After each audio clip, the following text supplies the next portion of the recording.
There were bright flashes of red in the sky. It's as if someone was waving around a flare light from space, faint but noticeable.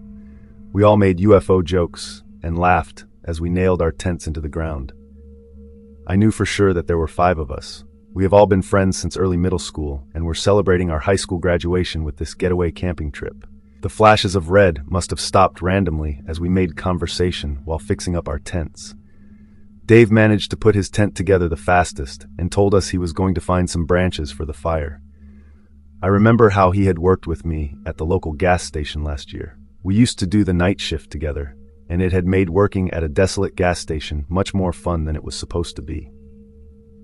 There was also Eric in the corner still reading his tent manual, fidgeting with his signature round glasses. I wasn't as close with Eric as I was with the others, but I still remember sitting with him in math class and copying his homework one time. Ava was also there talking with Sally, my cousin. Both had decided to team up and work on one tent at a time. I also have clear memories of them, hanging around at school in our usual places. In fact, I even knew Ava's younger brother, as he used to beg to go with us wherever we went. I bring all this up because I'm sure that there were 5 of us, including me, and that I knew everyone in the group. So Dave had went to get some branches as we pulled out some foldable chairs and set them up around the fire pit. I remember feeling uneasy as the sun set and darkness began to consume the forest. The shadows of trees elongated around us as the minutes ticked by. Eric went to get a flashlight from his bag while we wondered what was taking Dave so long. He appeared soon after, the harsh rustling sounds of the bushes signifying his return. We were all buried in our chairs at this point, covered by our jackets. The temperature had dropped quickly, and a slight breeze was beginning to pick up. "Geez, you guys weren't even bothered to pull out a chair for me," Dave said as he arranged all the branches in the pit. We had set up 5 chairs around the fire. I tried to rationalize the situation, but no matter how hard I focused, my head felt like it was underwater. I had perfect clarity up until that moment, but when I tried to focus on why 5 chairs were occupied when Dave hadn't sat down yet, my head seemed to just stop working as if something was reaching in and pulling out my thoughts. Instinctually, I felt even more uneasy now, and I had placed why. The whole forest had gone dead silent. I looked around at the faces of the others and could tell that they had felt the same. Eric was fidgeting with his fingers, trying to scan around the group and spot the extra person, but it was futile. I scanned every face, each etched in worry and frowning in frustration, except for... "It's all right, I'll get the chair myself," Dave said, breaking the silence and somewhat alleviating the tension. I got up and offered to help him. He looked into my eyes and nodded knowingly. We headed away from the fire pit towards the tents, but I kept my eyes glued on our group. "How many people are here?" I whispered to Dave as he looked around and realized that we had indeed only packed 5 chairs. In fact, every person had brought with them their own chair. They were heavy to carry, and we wouldn't bring any extra needlessly. "There's 5, right? I mean, there's 5 chairs," Dave replied. His voice wavered as he spoke. "No, I just think maybe one of us forgot our chair," I said. My mind was struggling to address the issue head-on, and now sought to find rational excuses instead. I didn't quite feel in control of my thoughts. It felt like swimming in a dream, and if I tried to force myself to think about who the 6th person was, my head would begin to throb. "Yeah, that sounds about right, actually," Dave said, relaxing and heading back to the group. When we walked back to the fire pit and circle of chairs, 2 chairs were empty. One for me and one for Dave. Everything was adding up now, even though we all agreed it wasn't before.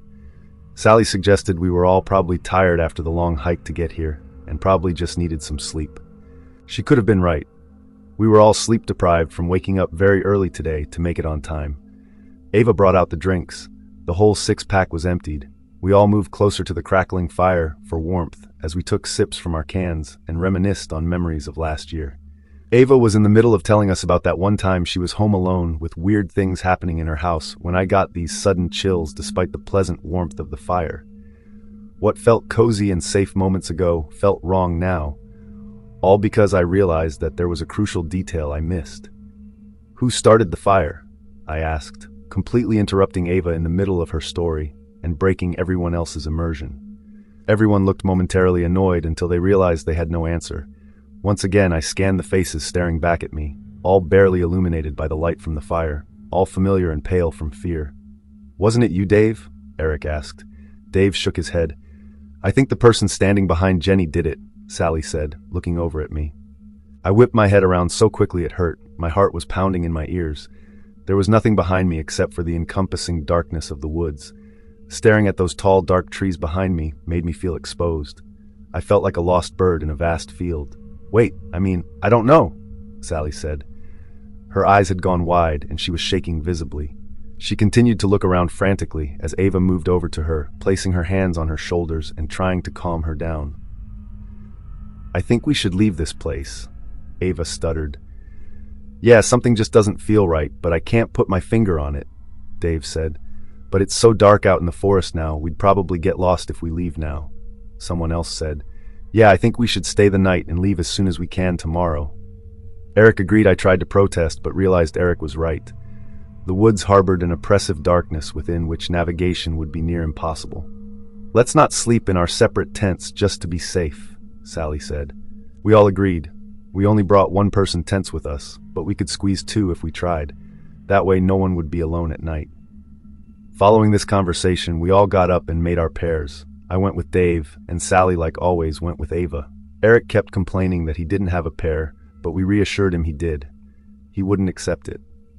I feel like at some point we all realized that there were only 5 of us, and suddenly we were all huddling up in the middle of the clearing. "Why do we keep thinking there are 6 of us here?" Eric asked. Sweat was dripping down his face despite the cold.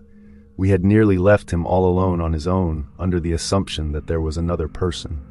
My stomach turned as I squeezed my eyes shut and tried to mentally recap everyone here.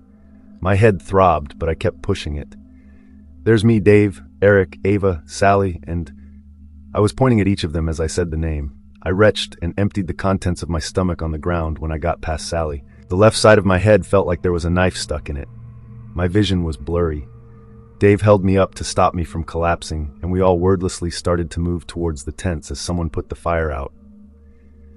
Dave helped me into a tent while the 4 outside discussed what to do. I could only focus on snippets of the conversation as the excruciating pain beating against my skull came and went in waves. Sally had the brilliant idea of arranging 3 tents together, so their openings faced together at right angles in a sort of U shape, so we could sleep as close as possible. This would also limit the entrance to our tents.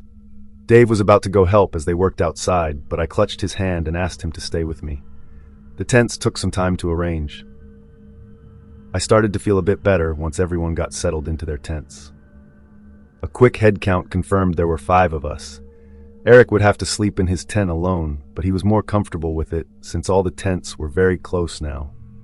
Looking back now, I think he was just trying to put a brave face on for us. I regret that moment deeply, letting him sleep in his tent alone. He was always less integrated in our group and knew that none of us would pair with him. Just before going to bed, we all agreed to leave as soon as the sun rose in the morning. I remember taking one last look outside the tent into the forest before trying to fall asleep.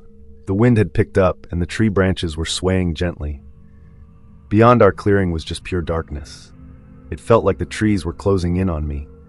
With the faint moonlight illuminating our clearing, I turned my head to look over at the 2 tents we had left out and saw someone standing next to them. Despite the circumstances, sleep came quickly and easily. Ava's shrill scream woke me up in the middle of the night. Dave and I ripped our tent door open to find Sally and Ava looking into Eric's tent. We pushed them aside. Eric's sleeping bag was rolled up. He was still inside it. His head in the center, face contorted in utter agony. The rest of his body rolled around it, with the blue fabric now dripping with dark blood. Dave zipped up the door of the tent. Ava was in shock. Her eyes had become glassy and unfocused. Sally was shaking her repeatedly, tears streaming down her face. Dave picked up his torch and yelled at us to get up and run. We left the campsite behind and entered the trail we had come from. The 5 of us huddled together, Dave leading in the front as he cast his weak flashlight over the path so we could see it.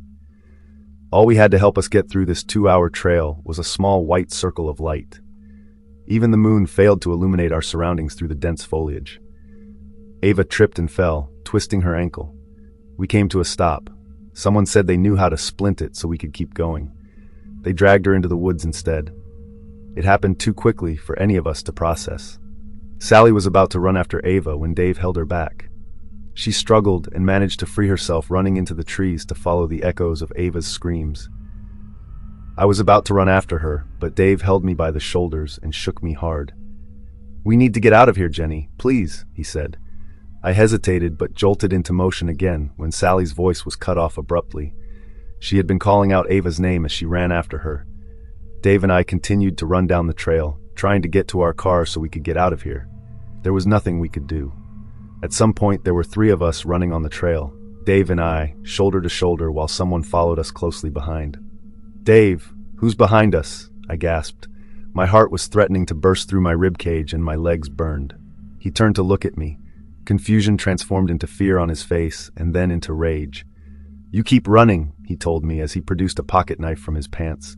He handed me the car keys, which I nearly dropped. Then he turned around suddenly and jumped at whoever was behind us. I continued to run in fear as the sounds of a struggle grew behind me. I tripped and tumbled through the trail for what felt like hours. I didn't allow myself to stop. I almost cried when the trail ended and I walked out into the familiar car park. Not wasting a second, I ran to the car and started it up, accelerating out of that forest and onto the highway within mere seconds.